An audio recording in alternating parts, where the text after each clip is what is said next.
자, 오늘은 유전병의 종류와 특징에 대해서 알아보고 유전 단원을 한번 마무리해 볼 건데, 우리 유전 단원을 마무리한다고 해도 그 뒤에 다음 시간에 문제풀이를 조금 더 할 거예요. 자, 일단 유전병과 돌연변이. 일단 돌연변이라고 하는 건 어떤 거냐면 부모의 없던 형질이 갑자기 자손한테서 생겨나는 그런 걸 돌연변이라고 불러요.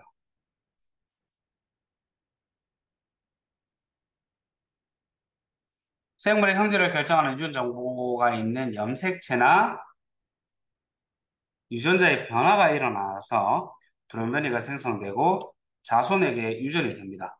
이렇게 될 경우 부모한테는 없던 게 자식한테 갑자기 생성될 수 있어요. 유전병, 염색체나 유전자 이상으로 몸의 형태나 기능이 이상이 생긴 병이다. 돌연변이는 유전병의 원인이 될 수 있다. 유전병은 생식세포를 통해서 자손한테 전달됩니다. 자, 사람의 유전병 어떤 거 있는지 봅시다. 두 개로 좀 나눠서 볼 수 있어요. 염색체가 잘못된 경우가 있고요. 염색체 안에 있는 DNA, 즉 유전자가 잘못된 게 있어요. 이렇게 두 가지로 나눠서 얘기를 해줄 수 있습니다. 근데 염색체가 잘못된 것은 획형 분석으로 알 수가 있는데 유전자가 잘못되면 염색체 생긴 모양이랑 개수는 똑같기 때문에 알 수가 없어요. 이거는 획형 분석 말고 DNA 검사를 해봐야 알 수 있어요. 자, 염색체 이상에 의한 유전병 한번 보도록 할게요. 비분리라는 게 있는데 비분리가 뭔지 봅시다. 우리 정상적으로 유전이 일어나려면 여기에서 얘랑 얘가 떨어져야 되죠. 따로. 그지? 무슨 말이냐면 상동 염색체가 두 쌍이 이렇게 있다. 그렇게 뜯어질 경우에는 큰 거, 작은 거, 큰 거, 작은 거 이렇게 떨어지고 여기서 이분열이 진행되어서 긴 거, 짧은 거, 긴 거, 짧은 거, 긴 거, 짧은 거, 긴 거, 짧은 거 이런 식으로 해서 정상적으로 네개의 생식세포가 만들어지는 형태인데 지금 보기에서는 이게 분리가 안 됐어요. 1분열 분리해서 1분열, 감수 1분열에서 상동 염색체가 비분리되었어요. 분리가 되지 않았어요. 그래서 이런 비분리를 1분열 비분리 혹은 상동 염색체 비분리 이렇게 불러줍니다. 이런 식의 문제가 일어나면 여기는 보통 있어야 되는 두 개가 있어야 되는데 한 개씩밖에 없죠. 그래서 n-1이 됩니다. 근데 여기에는 두 개가 있어야 하는데 한 개가 더 낑겨져 있죠. n 플러스 1이 됩니다. 그러니까 이렇게 만들어지는 모든 생식세포에 문제가 생겨요. 근데 1분열을 비분리는 잘 일어났는데 2분열에서 얘가 지금 비분리됐죠? 이걸 염색 분체 비분리 혹은 2분열 비분리라고 해요. 이렇게 되면 오른쪽에 얘가 한 개를 더 가지게 되었고 있어야 될 자리에 한 개가 없게 되었죠. 근데 왼쪽은 정상이 만들어졌죠. 이렇게 2분열 비분리가 일어나면 정상도 만들어지고 비정상도 만들어져요.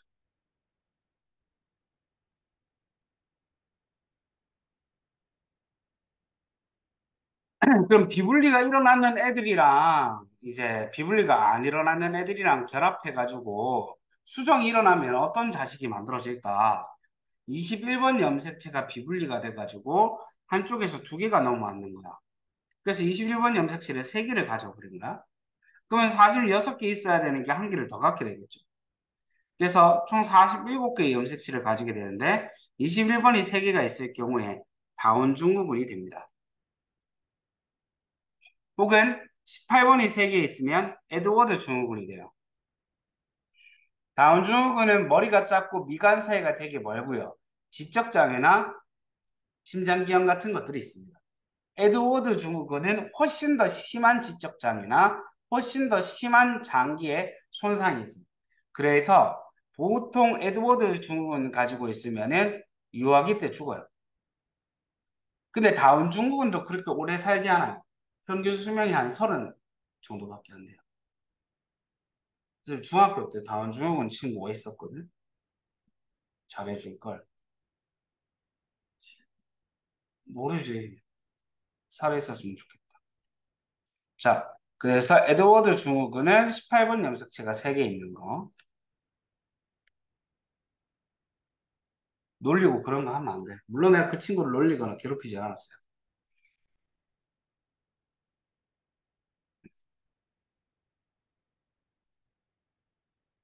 그런데 정상적인 다른 친구는 놀리거나 괴롭힌 걸 좀 했던 것 같아요. 근데 예전 시절이라 학폭에 찼으면 큰일 날 뻔했네. 자, 그 다음에 터너 증후군.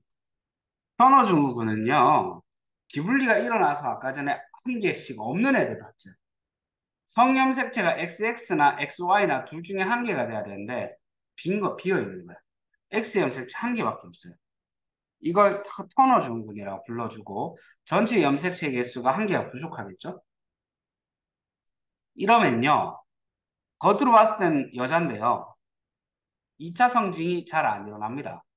그래서 호르몬 치료를 받으면 2차 성징까지는 일어날 수 있는데, 불임이에요. 호르몬 치료를 받든 안 받든 간에. 그 다음에 클라인펠터 증후군. 이거는 두 가지 경우의 수가 있어요. 얘도 두 가지. 엄마한테 X가 왔고 아빠한테 아무것도 안 하는 경우. 아빠한테 X가 왔고 엄마한테 아무것도 안 하는 경우. 근데 얘는 아빠한테 XY가 왔고 엄마한테 X가 왔는 경우가 있겠죠? 그 아빠한테 Y가 왔는데 엄마한테 XX가 오는 경우가 있어요. 이렇게 좀 나눠져 있어요. 근데 이게 조금 체크 사항인데 아빠한테 XY가 오려면 무조건 몇 분열 비분리가 일어나야 되게? 자, 봐. XY가 있었어. 감기 때 유전 물질을 두 배로 복제하죠. XX, YY 이렇게 두 배로 복제했어. 염색체는 X 염색체, Y 염색체가. 1분열이 정상적으로 분열이 되면 이렇게 가죠. 그래서 2분열 때 정상적으로 분열이 되면 X를 한 개 같든지 Y를 한 개 가죠. 그죠? 근데 만약에 2분열에서 비분리가 일어났다? 그럼 어떤 일이 일어나냐? 이것까지는 똑같은데 1분열부터 얘기할게요. 이게 정답이니까. 1분열에서 비분리가 일어나야 X랑 Y가 한 대 쏠릴 수 있죠. 그리고 2분열에서 2분열에서는 정상적으로 분열이 일어나서 XY가 이렇게 되고 얘는 생식세포가 아무것도 없어요. 이해돼요? XY가 같이 이렇게 존재를 하기 위해선 무조건 1분열 비분리가 일어나야 돼요. 생식세포 상동염색체 비분리가 일어나야 된다. 만약에 2분열 비분리가 일어나면 이쪽에서 비분리가 일어나면 XX가 될 거고 이쪽에서 비분리가 일어나면 YY가 되는 거예요. 이해돼? 그러니까 하나의 그 생식세포에서 XY가 같이 오는 경우는 1분열 비분리밖에 없어요. 그러니까 아빠 쪽에서 비분리가 일어났다 그럼 무조건 1분열 비분리. 엄마 쪽에서 비분리가 일어나면 1분열도 되고 2분열도 되고. 그래서 얘가 중요해요.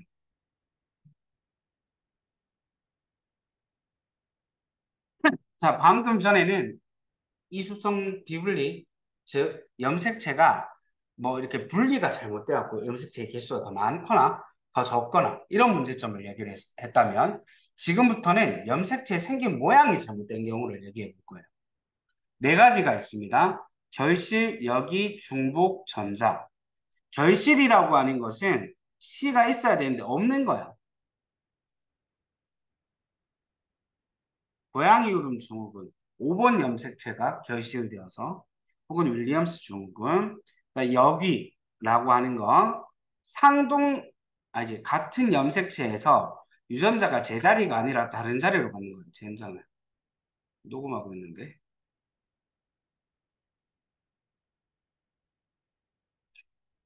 다른 자리로 가버린 거예요. 순서가 바뀌어버린 거지. 이렇게 되면 여기라고 해요. 그 다음에 중복은 있긴 있는데 한 번 더 있는 거야. DE 이렇게. 중복. 전자는 상동 염색체가 아닌 다른 염색체랑 바뀌어버린 거야. 바뀌어버린 거야. 오케이? 이 네 가지 중에 가장 큰 문제가 나타나는 친구는 누구게? 결실이에요. 있긴 있잖아, 선생님. 오케이? 예시들을 좀 보도록 하죠.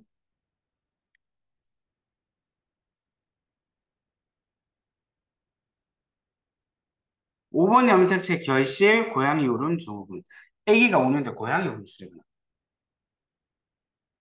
응애 우는 게 아니라 미야오 미야오 이렇게 운다. 봐봐. 20, 이제 20이 아니라 5번 염색체 일부가 날아갔다. 자, 만성 골수성 백혈병. 9번이랑 22번이 전자. 얘는 결실. 그 다음 윌리엄스 증후군. 7번 염색체 일부가 결실.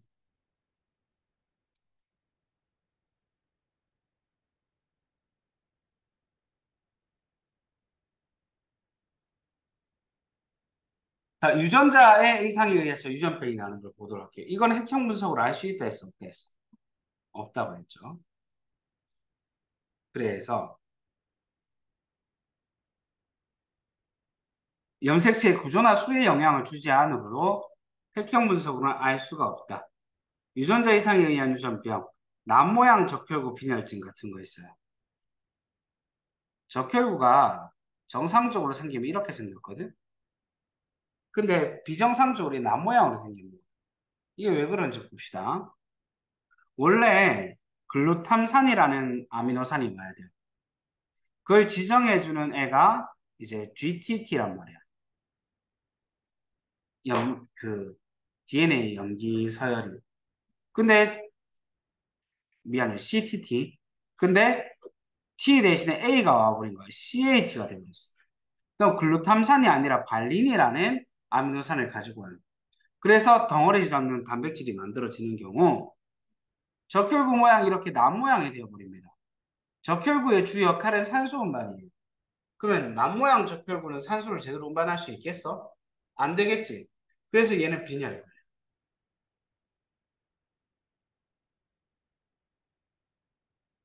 오래 서 있으면 헉 하면서 쓰러지는 약간 천상 여자병.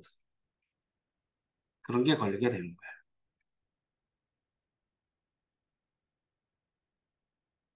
다지카테 유전도 됩니다.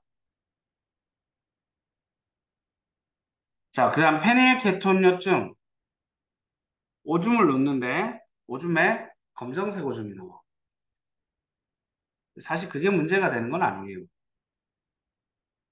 특정 효소가 결핍이 돼서 페닐알라닌이라는 애가 있는데 이걸 타이로신으로 바꾸어서 나가야 돼.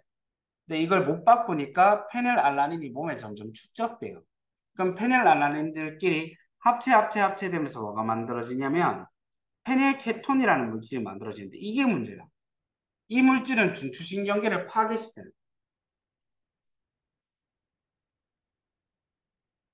그러니까 오줌이 검정색으로 나오는 게 중요한 게 아니에요. 중추신경계가 파괴되는 게 문제예요. 그다음 알비노증, 백색증이라고도 불러주고 몸에 멜라닌 색소를 합성하는 효소가 만들어지지 않아요. 그러니까 멜라닌이 안 만들어지고 싹 다 하얘. 피부, 머리카락 싹 다 하얘.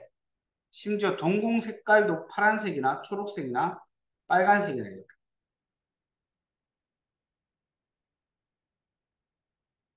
그다음에 낭성섬유증, 피부 아니 몸 안에 점액질이 너무 많이 만들어져. 이게 뭐가 문제냐? 장기들이 움직이기가 힘들단 말이야. 폐도 그렇고, 간도 그렇고, 이자도 그렇고. 그래서 나중에 이게 너무 많이 분비되면은 기도도 막히고요. 염증이 유발돼요. 음식물 소화 같은 것도 잘 안 일어나겠죠. 그다음 허팅턴 무도병. 내 말을 내 몸이 안 들어. 내 몸이 알아서 막 움직이기 시작해.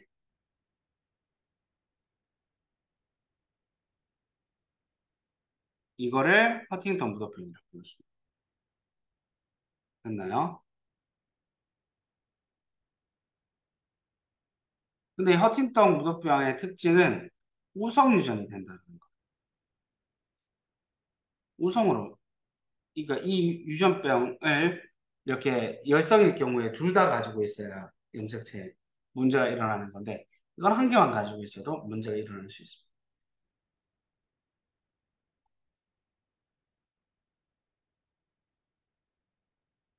문제 풀어봅시다.